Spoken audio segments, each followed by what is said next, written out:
New Yorkers are about to go to the polls again to elect a new mayor. In the run-up to the election, there's been plenty of airtime devoted to who has won which endorsement, who has spent the most time cultivating different ethnic groups in the city, and so on. But the mayor is also the steward of our local economy and the holder of the city's purse strings. How have the two candidates defined themselves on those less sexy but equally important issues? I'm Sarah Bartlett, and this is our topic today on USA Inc.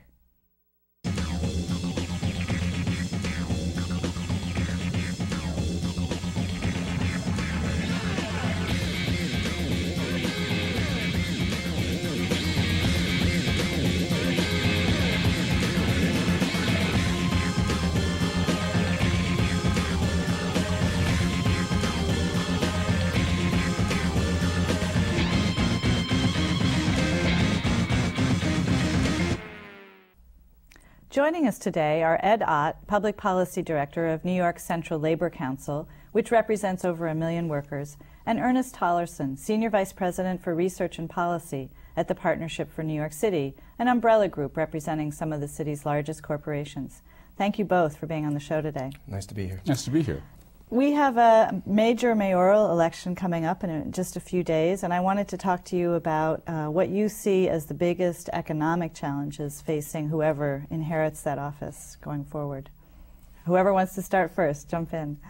Well, we have a lot of challenges, as Ed Absolutely. knows. I mean, look, this is a world city. Its future is in the knowledge economy, in the global economy. And for that, you need an educated workforce. So it's really important to try to make the schools live up to the promise of being able to educate the kids who grow up here. So that's really, in a lot of ways, an economic development challenge. Does the partnership see education as the single biggest? It's for a long time been one of the top priorities of the partnership, to try to improve the public schools so that more and more of the kids that grow up here or go to school here can take jobs in this knowledge economy and do well. We would say, we would agree, education. I think everybody you talk to understands that if this city is going to go forward in this century as a business leading community, education is a cornerstone. But we would add to that the question of affordable housing, basic infrastructures. But we would also really like to emphasize that there's a real need for the city to begin to examine its transportation infrastructure and the efficiency of the city, its ability to move people and goods in and out. Because our view is that if the city is not efficient on that level, it will continue to decline within the world economy. Because as we go forward, it's going to be the most efficient cities that attract new business and new investment. To satisfy both of these sets of issues, the education and then the broader infrastructure questions, requires money. Lots and of this money. city right now, we look pretty good right now, but we have some fiscal issues coming forward that this next mayor is going to have to address. What do you see as, again, the big fiscal issues facing the mayor? Well, look, I think that this mayor, one thing he does get is that the solutions to fiscal issues are not within the budget process, they're within the economy. You're talking about Mayor Bloomberg? Mayor Bloomberg. And he understands that if we don't get the private sector economy going strong, developing jobs, and making the city attractive to new investment, there is no solution on the fiscal side for the government. So I think that we're all going to have to continue to work very hard to understand that the private sector economy of the city is the economic engine, and it's not the government. You know, whatever fiscal problems New York has with its budget and problems in the state budget, you can't let that get in the way of providing basic public services and public goods that are really the platform for economic development. And it's one of the reasons why the partnership has consistently been interested in two major parts of the MTA when it comes to the capital plan: the state of good repair, which, there's a lot of money that has to be spent there, and then also the expansion of the system, and extending the number 7 to the far west side and redeveloping the Javits Center. Those are, big pieces of the future of the city. Yeah, we would add to that too, the development of downtown, which, if we have any major criticism of this administration, is that they abdicated to the state and to the Port Authority on the development of downtown too much. Then the West Side project was ground down in process. The Olympic bid didn't work. But the mayor and his economic development people are committed to big projects in the 5 boroughs. So we're hoping that they don't lose faith, that they keep trying to develop the city along those lines. but it's been a difficult 4 years in terms of major projects. I mean, the city's suffering from a reputation that it's too hard to get things done. Would you agree with that? I think it's been the city's reputation forever that it's hard to get things done. But again, I think if you step back, take a deep breath, we've always, at the end of the day, gotten things done, and the Depression did a lot of things. So I think that this generation is probably this generation of both sort of private sector leadership and also sort of a core set of elected officials are smart enough to be as committed and execute the way people did in other generations. Do you see major differences in the economic strategy that you think the the leading candidates, Ferrer and Bloomberg, would pursue in terms of stimulating the economy or dealing with the fiscal issues?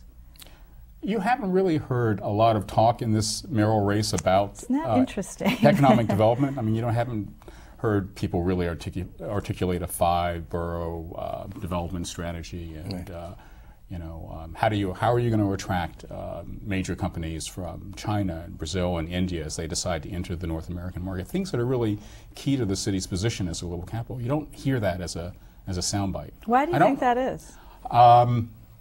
It takes time. It takes a base of knowledge. I think they're just easier things for candidates at all levels to talk about rather than sort of the economic development future of the city. I think part of the problem, too, is that the campaign itself that Freddie Ferrer has been running hasn't articulated a message that clearly defines why he should be mayor. This mayor has a large lead and a rather strong financial base, so he has not been forced to really engage the opposition in any meaningful way.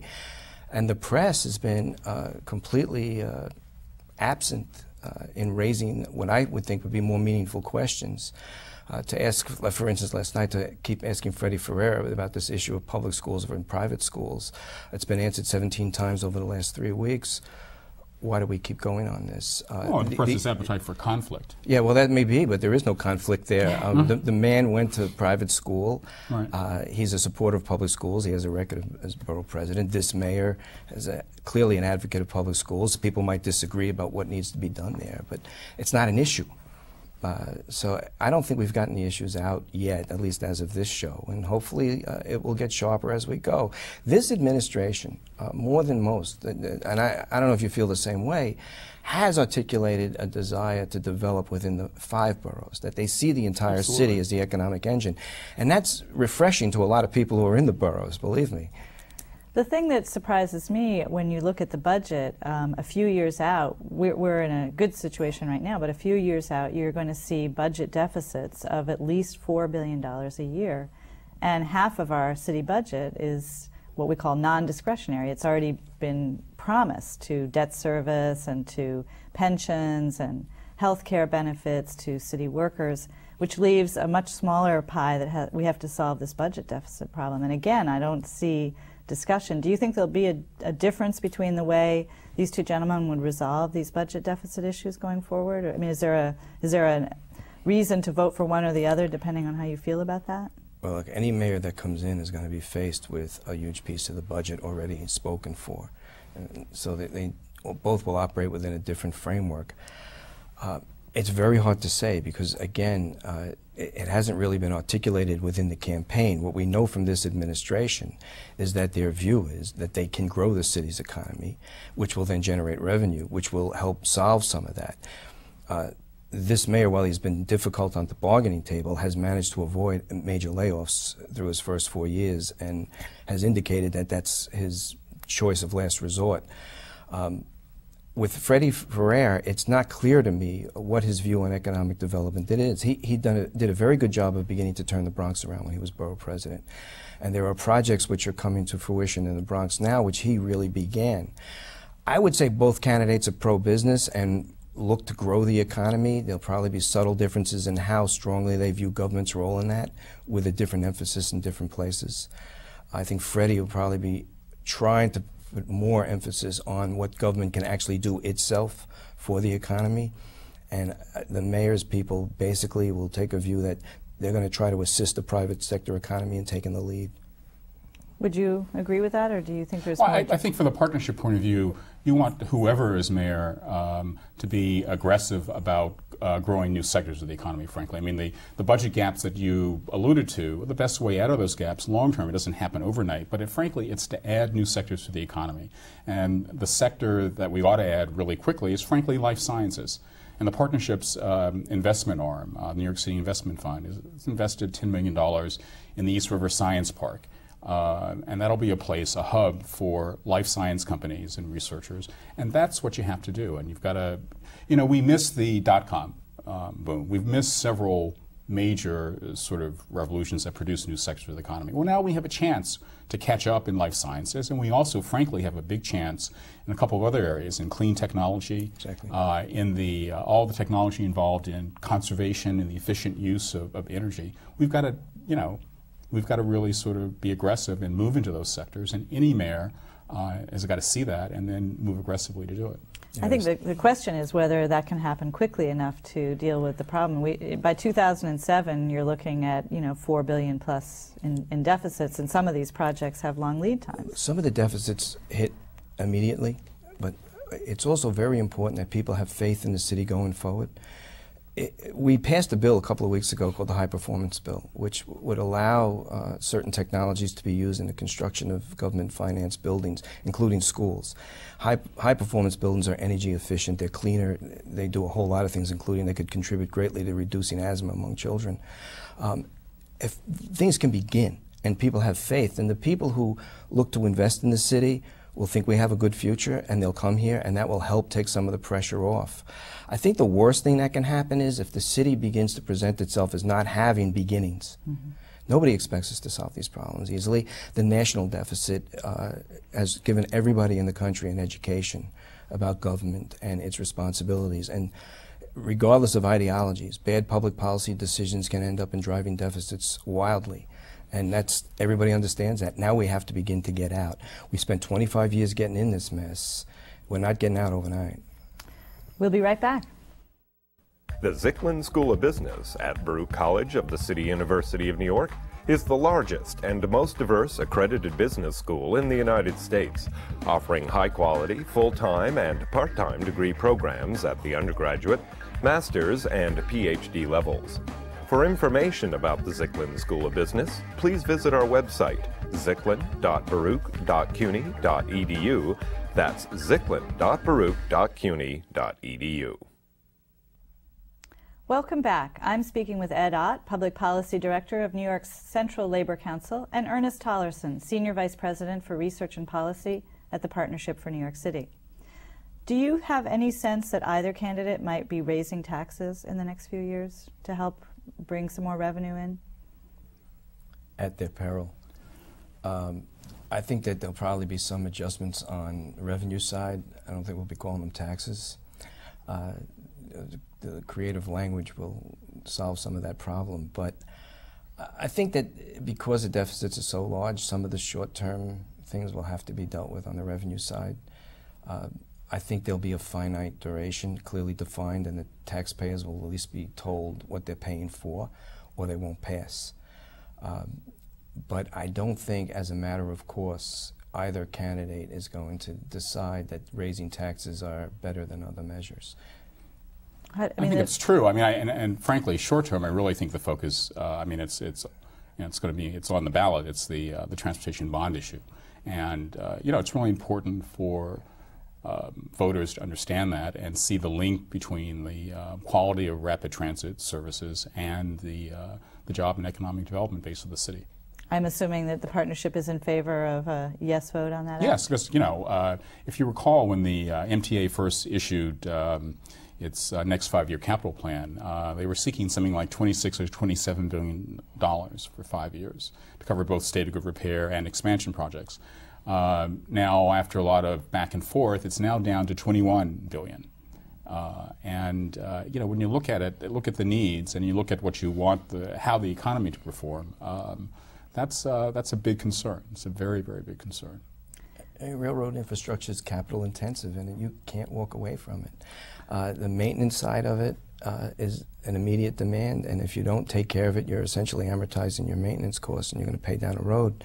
We learned that with the bridges during the Koch administration, where they cut back heavily on maintenance and then paid on the capital side within 10 years. So you got to be very careful how you approach those questions. But again, you know, we need money to do this, and it's got to either we have to cut back on services or increase taxes. I would think that the business. But with the bond issue, we're sort of saying it's worth increasing the debt burden on future generations just for this very basic, essential public service that you need for the economy to perform. Right. I think people will support it because in this Bond Act in particular, they've gone to great lengths to explain exactly what projects are being invested in. And we believe the taxpayers will support it, and we'll be working very hard to get it done. From where we sit, it's actually more important than who's mayor. But that being said, I think the people of the city are looking for good management on the city side. The workers of the city are looking for reasonable management that they can also talk to about their standards and concerns. But the solutions to all of this are in the private sector economy, and everybody's going to have to get comfortable with it. We saw recently a settlement with the teachers union that was fairly well received by all parties, I would say. But I wonder whether you feel that the mayor has given away a lot in order to preserve peace with parts of the labor movement, and whether there's any concern about, again, the liability that's being created for the next generation. You know, any one contract, I don't think you accomplish everything you want on either side of the table, but I do see the mayor with this contract taking really significant steps toward increasing the ability of a principal of a school to really sort of take that school and shape the faculty and create the programs that will lead to student achievement. And I think you see those kinds of gains in this contract. The provisions on bumping rates and other things. So those are sort of positive steps in the right direction. And again, I think the focus is, you know, are kids doing better and acquiring the skills they need? I mean, there's a learning curve on collective bargaining, and I think this administration had to really engage. The teachers' contract is one of several that the mayor negotiated. People forget he actually reached an agreement with the largest municipal union within what I thought were rather stringent guidelines, keeping his costs where he wanted to keep them. The teacher's contract is fair to the teachers. It's certainly not everything that people needed or wanted, but in exchange for some concessions, and I would agree, the school principals having some say over who can walk in the door. The seniority system used to say a teacher with seniority could go to the school of their choice, bump a teacher with less seniority. From a principal's point of view, that's a very difficult situation to live in. But other issues that were put forward, particularly by Klein's office, I think were dismissed in the course of collective bargaining when both parties realized that they were one, deal breakers, and two, would not work on an everyday level. You know, it's funny, unions, particularly in a professional setting like teachers, they bargain every day. A mayor comes to power, sometimes with experience bargaining, sometimes not. This particular mayor had engaged in large enterprises, but almost all non-union. So he did not have the experience or the people around him, I think, to get him through it. So it took 3 years to get a teacher's contract, which I think in the end, that sense of relief was not about the money. It was about the fact that we got it done. Having a contract. Yeah, I think so. Do you think that Ferrer would be more palatable to the union movement in terms of having a strong relationship historically? Look, I'm going to say no as a clear answer, and say this. We draw a very clear distinction between the mayor as mayor and the mayor as boss. For the municipal workers, and there are many of them in this city, the mayor as employer is a fundamentally different relationship than the rest of the city, including its business community, has with the mayor. And we judge him by an added criteria as employer. So people should keep that in mind, that sometimes a union like DC 37 went through a very hard bargaining with this mayor, ended up endorsing him from the point of view that they thought he was a good mayor. But they had their contract settled earlier also, so that tension was gone. The mayor has enjoyed considerable labor support in this election. People shouldn't forget that. Freddie has some, and some significant support. But I think the unions are viewing this mayor, as somebody that they can deal with honestly in the broader arenas. But as employer, he's been a bit of a disappointment. Pretty tough. The Wall Street Journal editorial board recently published a piece that really lit into Mayor Bloomberg and said that he'd caved in on way too many issues for their taste, that he was a patsy with the labor unions, that he said he wouldn't raise taxes and then promptly raised the property tax. that he promised to eradicate corporate giveaways, the incentives for companies to stay in New York. And they listed quite a long set of issues that they were disappointed with him on. I was surprised because he, to me, represents much of what the business community would like, but they didn't feel that way. I just wonder whether you think that there's a disappointment in the business sector with the mayor. I think if you interviewed a lot of business leaders, I think they believe that he's been a good manager and a good steward of the city's resources. And frankly, to govern in the aftermath of 9/11 was no easy chore. So you can't look at the property tax increase, which was, what, 18 point something across the board, outside of the context of trying to run a city in the aftermath of 9/11, and also trying to both save and reposition Lower Manhattan as a central business district. I mean, look, we've for a long time had two of the most important central business districts in the country. The mayor's committed to keeping it that way, and that takes a lot of work. And without 9/11, maybe some of those criticisms might make sense. But I think if you really understand the impact of 9/11 and what the city faced for a number of quarters, you wouldn't draw that conclusion. Although there are a lot of people who would say he neglected downtown. He was so fixated on the stadium that he really didn't push for development in Lower Manhattan. I think when you looked at, if you look at authority and power, the state had a lot to say about the basic decisions downtown, and he had more to say about making decisions further north. But I think you could not be an elected official in the city or state and not care about what happens to a large central business district. I thought he advocated downtown. I thought the city should have played a more aggressive role. I would not leave it to a governor in any situation to take a huge chunk of my city and determine what its future would be, particularly with the history of the Port Authority, which one could argue has not always looked out for the best interest of the city as much as it looked out for the best interest of the Port Authority. It's a quasi-public bureaucracy. It's constantly been problematic, and one could argue over the years, have they used our money well? So I think you could make a case that the mayor could have done more. However, he walked in the middle of a disaster after an incredibly strong mayor with a very high profile. And I kind of understand why he made the decision he did, but in hindsight, I think it was the wrong decision.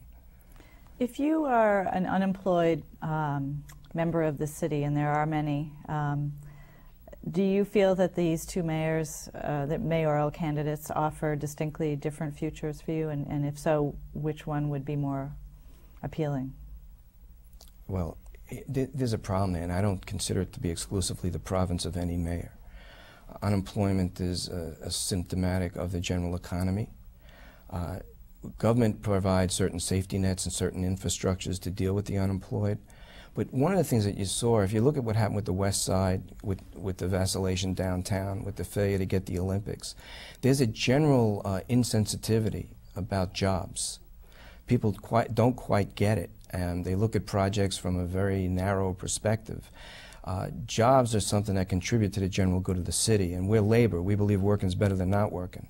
So we've really had a hard time in the last few years with trying to re-educate the public about the importance of some of these large jobs and what they contribute long run to the city's economy. We've been very fortunate to have Ed Ott, Public Policy Director of New York's Central Labor Council, and Ernest Tollerson, Senior Vice President for Research and Policy at the Partnership for New York City. Thank you, Ed and Ernest, for being on the show. Good to see you again. Nice to see you. We'll be right back. Some people think of New York as the world's second home. The City University of New York, with students coming from 90 countries and speaking more than 155 languages, is the world's first university. Find us on the web at cuny.edu or call us at 1-800-CUNY-YES. New York City faces some of the steepest fiscal challenges of any in recent memory. Annual budget deficits estimated at over $4 billion for 3 years beginning in 2007. The Bloomberg administration has done an admirable job of cutting expenses while maintaining city services. But much of the fat that was in the system has already been cut out. It's going to be much harder to plug those gaping holes in our budget. At the root of these deficits are large and growing payments that must be made to service our debt and pay a variety of benefits to city workers. It's impossible to get the savings that are needed to resolve our budget problems without addressing those big politically charged issues. Yet so far, neither mayoral candidate has made a serious effort to address this looming financial crunch in the build-up to the election. This city prides itself on being the capital of the media world and the financial world. Yet despite this intellectual firepower, we seem incapable of holding any serious public debate about our daunting financial future. How peculiar and how unfortunate. For USA Inc., I'm Sarah Bartlett.